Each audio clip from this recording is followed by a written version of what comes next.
అడగలేదన్నా ఇట్లా రాత్రి వచ్చింది మళ్ళీ వచ్చింది అవునా కలెక్టర్ కూర్చొని అవునా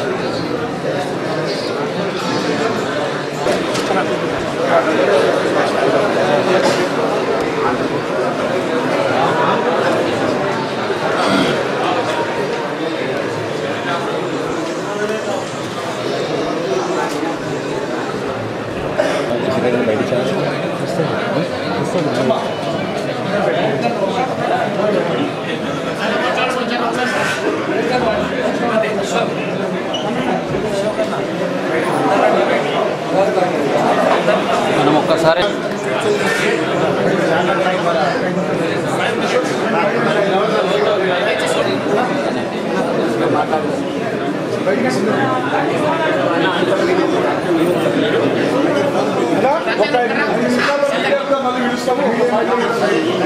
ఒక 5 minutes అన్న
అన్న కొంచెం సైడ్ అన్న కొంచెం సైడ్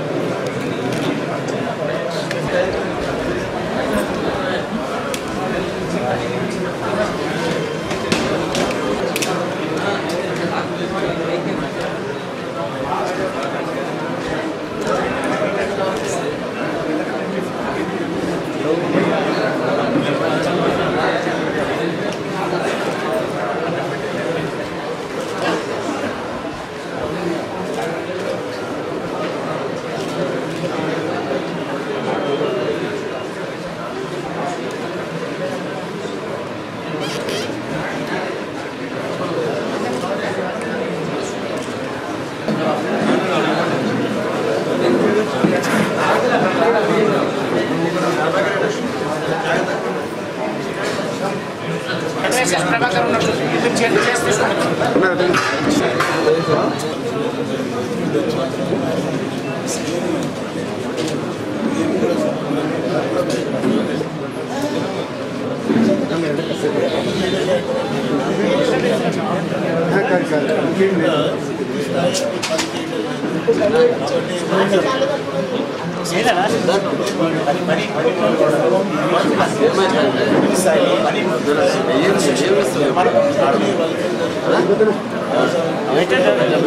అవైతే దొరకాలి ప్రకాష్ ఇరిగేషన్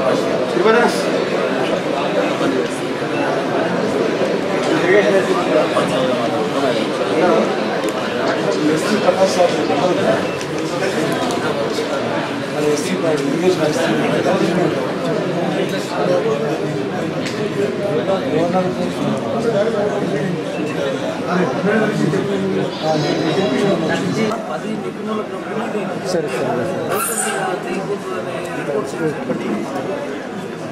నమస్కారం సార్. నేను మాట్లాడాను వచ్చి చాలాసేపు చర్చించాను. ఓకే, మీరు కూడా మనోళ్ళతో ఒకసారి మీ తరఫున కూడా చెప్తే ఓకే. తెలంగాణ ఉద్యమ కమిటీ కన్వీనర్ మాట్లాడుతున్నాం సార్. సార్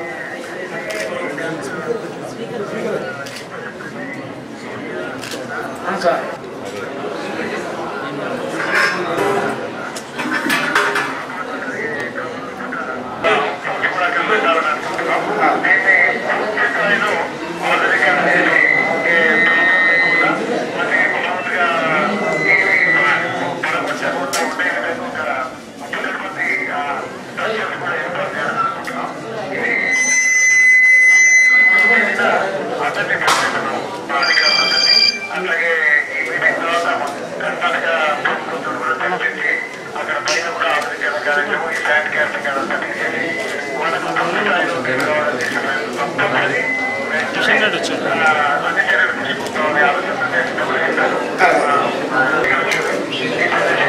హలో చెప్పండి. కొంచెం సార్ ఇంకోటి సార్, మీరు దయచేసి అవుట్ పోస్ట్ మాత్రం ఖచ్చితంగా ఇక్కడ పెట్టించాలి సార్. అదేవిధంగా సార్, ఎక్స్పర్ట్ కమిటీ అయితే రిపోర్ట్ ఉందో అది పూర్తిగా ఇంప్లిమెంట్ అయిన రోజే మనకు న్యాయం జరుగుతుంది. ఇంతవరకు 6 టీఎంసీల నీళ్లు కూడా రాలేదు సార్ మా జిల్లాకు. సార్ రైట్ సార్, మేము ఓకే సార్, ఇప్పుడు మేము మా అధ్యక్షుల వారితో మాట్లాడి ఫర్దర్ నిర్ణయం తీసుకుంటాం సార్.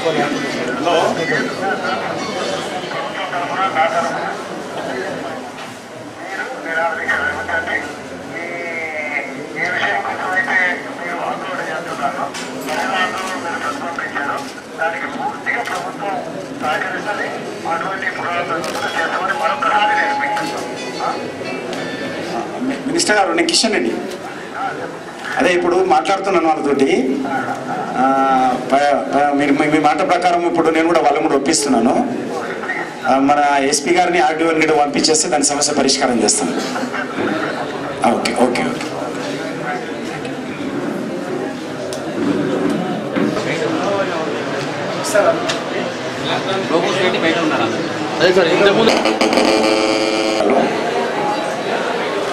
ఈ రాజోలిబండ మల్లింపు కాలువ సంబంధించినటువంటి సమస్య పైన గత అనేక రోజులుగా ఆందోళన జరుగుతున్నటువంటి విషయం మనకు తెలుసు. ఈ విషయం పైన అనేక రాజకీయ పార్టీలు కూడా గతంలో ఆందోళన కూడా చేపట్టడం జరిగింది. బీజేపీ తరఫున గతంలో రవీంద్రనాథ్ రెడ్డి గారి నాయకత్వంలో ఉద్యమం చేపట్టి కొంత మహబూబ్నగర్ జిల్లా ప్రజలకు, రైతాంగానికి న్యాయం చేయడం కోసం మేము చేపట్టినటువంటి ఉద్యమం మీకు అందరికీ తెలుసు. ఈ నేపథ్యంలో మళ్ళీ 4 రోజుల క్రితము కర్నూలు జిల్లాకు చెందినటువంటి రాజకీయ నాయకులు మనకు రావాల్సినటువంటి నీరు రాకుండా గేట్లు బద్దలు కొట్టి నీటిని తీసుకెళ్లడం కోసం చేసినటువంటి ప్రయత్నము, మరి ఆ విషయంలో భారతీయ జనతా పార్టీ తరఫున ఉద్యమానికి మా జిల్లా పార్టీ నిర్ణయం తీసుకొని శ్రీకారం చుట్టడము, అందులో నాకు నాగురా నామాజీ గారు, ఝాన్సీ గారు, ఆచార్య గారు ముగ్గురు కూడా నిరవధిక నిరాహార దీక్ష చేపట్టినటువంటి విషయము. నిన్నటి రోజు మా పార్టీ నాయకులు, నిన్న మొన్న రాష్ట్ర నాయకులు కూడా వీరికి సంఘీభావం ప్రకటిస్తూ జిల్లాకు రావడము, జిల్లాలో కూడా రాస్తారోకోలు, ధర్నాలు, బంధువులు కూడా జరిగినటువంటి విషయం మీకు అందరికీ తెలుసు. ఈ నేపథ్యంలో నిన్నటి రోజు వీళ్ళ ఆరోగ్య పరిస్థితి దృష్టిలో పెట్టుకొని నిన్నటి రోజు ఇరిగేషన్ శాఖ మంత్రిని రాష్ట్ర పార్టీ తరఫున మేమందరం వెళ్ళి కలిసాము. సుమారు 2 గంటల పాటు సంబంధించినటువంటి అధికారులను కూడా పిలిచి మంత్రి గారి సమక్షంలో మరి అనేక విషయాలు ఇరిగేషన్ శాఖ అధికారులతోటి మాతో కలిసి చర్చించడం జరిగింది. చర్చించిన తర్వాత కొన్ని విషయాల పట్ల మంత్రి గారు సంఘీభావం ప్రకటిస్తూ ఈ సమస్యల పరిష్కారం కోసం ప్రభుత్వం చిత్తశుద్ధితో అమలు జరుగుతుందని చెప్పి దానికి సంబంధించినటువంటి నిన్న ప్రజలకు తెలియజేస్తూ స్టేట్మెంట్ కూడా రాత్రి లేట్ నైట్ నిన్న రిలీజ్ కూడా చేయడం జరిగింది. అందులో ముఖ్యంగా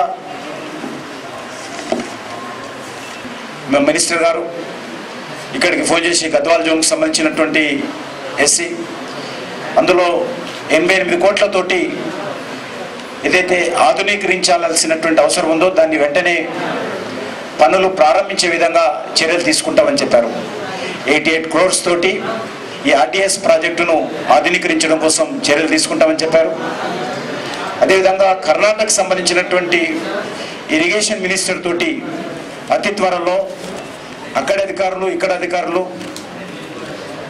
అక్కడ సర్కిల్ ఆఫీసర్స్, ఇక్కడ సర్కిల్ ఆఫీసర్స్ తోటి, ఇరిగేషన్ ఆఫీసర్స్ తోటి ఏర్పాటు చేసి, ఎందుకంటే 40 కిలోమీటర్లు కర్ణాటకలో ఉంది, 100 కిలోమీటర్లు ఆంధ్రప్రదేశ్లో ఉంది. కాబట్టి వాళ్ళు 40 కిలోమీటర్లు కూడా మరి పూర్తి స్థాయిలో మరి సిల్టు పూడిక పేరుకొని పోయి నీరు రాకుండా చాలా ఇబ్బంది పడుతూ ఉంది. దాని కారణంగానే 87,500 ఎకరాలు సాగు కావాల్సినటువంటి మహబూబ్నగర్ జిల్లా ఈరోజు 30,000, 25,000 నుంచి 35,000 కూడా ఈరోజు నీరు రానటువంటి పరిస్థితుల్లో మరి కర్ణాటక యొక్క సహాయ సహకారాలు కూడా కావాలి. కానీ దురదృష్టం ఏంటంటే గత 20 సంవత్సరాలుగా కూడా కర్ణాటక తోటి ఏ రోజు కూడా చర్చించి కర్ణాటక నుంచి మనకు రావాల్సినటువంటి నీరు వచ్చే విధంలో ఏ ప్రభుత్వం కూడా చర్యలు తీసుకున్నటువంటి విషయం మనకు అందరికీ తెలుసు. గతంలో ఉన్నటువంటి తెలుగుదేశం పార్టీ కానీ ప్రస్తుతం ఉన్నటువంటి కాంగ్రెస్ పార్టీ కానీ ఈ 2 పార్టీల పాపం కారణంగా, ఈ 2 పార్టీల యొక్క నిర్లక్ష్యం కారణంగా మరి ఈరోజు ఆర్టీఎస్ ప్రాజెక్ట్ కింద 87,000 నుంచి మరి 20,000కు 25,000కు పడిపోయినటువంటి విషయము మనం చూస్తూనే ఉన్నాం. కాబట్టి ఈ విషయంలో కూడా నిన్న మేము మీటింగ్లో సమావేశంలో చర్చించాము. అది పరిష్కారం కావాలంటే ఏకైక మార్గము కర్ణాటక ప్రభుత్వాన్ని ఒప్పించడము. కర్ణాటకలో ఉన్నటువంటి 40 కిలోమీటర్ల పరిధిలో కూడా కాలువను పూడిక తీయించి ఆధునీకరించడమే ఈరోజు ఏకైక మార్గము. దానితో పాటు మన సరిహద్దు నుంచి వచ్చినటువంటి 100 కిలోమీటర్లు కూడా అది కూడా చాలా అధ్వాన్నంగా ఉంది. అక్కడి నుంచి కూడా నీళ్లు రాకుండా ఇబ్బంది గురవుతున్నది. కాబట్టి మన ప్రభుత్వం కూడా చర్యలు తీసుకొని ఆధునీకరణ పనులు వెంటనే ప్రారంభించాలని మేము డిమాండ్ చేశాము. అది కూడా నిన్నటి రోజు ముఖ్యమంత్రి గారితో మాట్లాడి మరి మంత్రి గారు దాన్ని కూడా అంగీకారం తెలియజేశారు. అదేవిధంగా పోలీస్ అవుట్ పోస్ట్, ఏ నాయకునికి కోపం వచ్చినా కర్నూలులో, ఏ నాయకుడు రాజకీయ ప్రాబల్యం పెంచుకోవాలనుకున్నా, ఏ రాజకీయ నాయకుడు మరి ఎమ్మెల్యేలు ఎవరైనా ఎంపీలు మరి వాళ్ళు ప్రాబల్యం పెంచుకోవడం కోసము మరి కొంతమంది వ్యక్తులను తన అనుచరులను తీసుకొచ్చి షట్టర్స్ పగలగొట్టడము, దౌర్జన్యం చేయడము అలవాటు అయిపోయింది. కాబట్టి ఈ విషయంలో శాశ్వత ప్రాతిపాదికన పోలీస్ అవుట్ పోస్ట్ ఏర్పాటు చేయాలని చెప్పి కూడా నేను డిమాండ్ చేయడం జరిగింది. ఎవరు కూడా మహబూబ్నగర్ జిల్లాకు రావాల్సినటువంటి నీరు రాకుండా అడ్డుకునేటువంటి ప్రయత్నం చేయకూడదు. దానికి ఈ రకమైనటువంటి గుండాయిజాలు కానీ దౌర్జన్యాలు కానీ మరి చరమగీతం పాడాల్సినటువంటి అవసరం ఉంది. కాబట్టి అవుట్ పోస్ట్ ఏర్పాటు చేయాలని చెప్పాము. దానికి సంబంధించి అవసరమైతే కర్నూలు జిల్లాకు సంబంధించినటువంటి పోలీసులు, మహబూబ్నగర్ జిల్లాకు సంబంధించినటువంటి పోలీసులు సంయుక్తంగా కలిసి అవుట్ పోస్ట్ ఏర్పాటు చేయాల్సినటువంటి అవసరం ఉందని చెప్పి కూడా